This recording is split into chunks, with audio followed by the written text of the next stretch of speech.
This is a rib and shoulder muscle trigger point release and self-mobilization.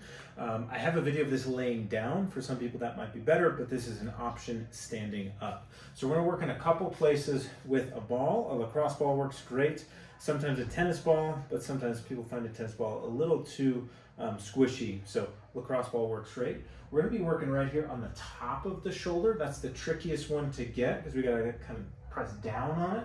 We're gonna then get lower in here and also behind the shoulder. Depending on where you're having symptoms, you can explore all of the areas. Kind of anywhere back there is free game as long as we're not pushing right on a bony surface, so the ridge of the shoulder blade, or not pushing on the vertebrae.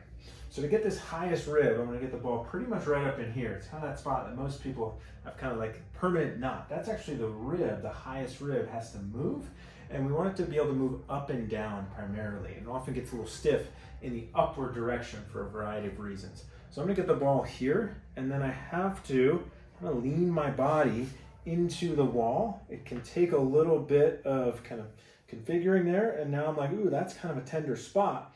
Once I find that, I'm gonna move my arm in different directions, which you'll feel it's like, oh, that's a little tighter up there. So this provides a mobilization in different directions.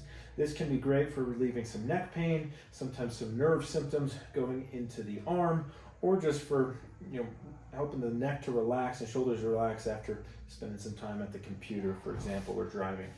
Then after I spend about a minute there, I can grab the ball and kind of reposition it, or as you get good, you can kind of just gently let it slide down a little bit. And I'm gonna find a new spot, and I'm like, ooh, that's a little sensitive there. And I'm gonna move the arm around again. So here it can be tough to see on camera, but I'm between the spine and the shoulder blade. And I like to add these arm motions because that helps to introduce more motion, blood flow into that area. So you can go all the way down to kind of right below the shoulder blade there.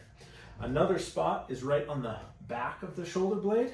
So those are some of the rotator cuff muscles, and that can be a little sore. I started that a little too high, so I'm just gonna put my hips against the wall and slowly lean forward. That'll drop down just a bit, and that's like, ooh yeah, now I'm on it. And we're looking again for kind of a tender spot. I feel that, and I'm gonna move around again. Okay, I can also get into kind of the back of the armpit there. So this ball on the wall technique can be really helpful for a variety of neck and upper extremity conditions. Do it on the wall. You can also do a very similar technique on the floor if that's easier for you.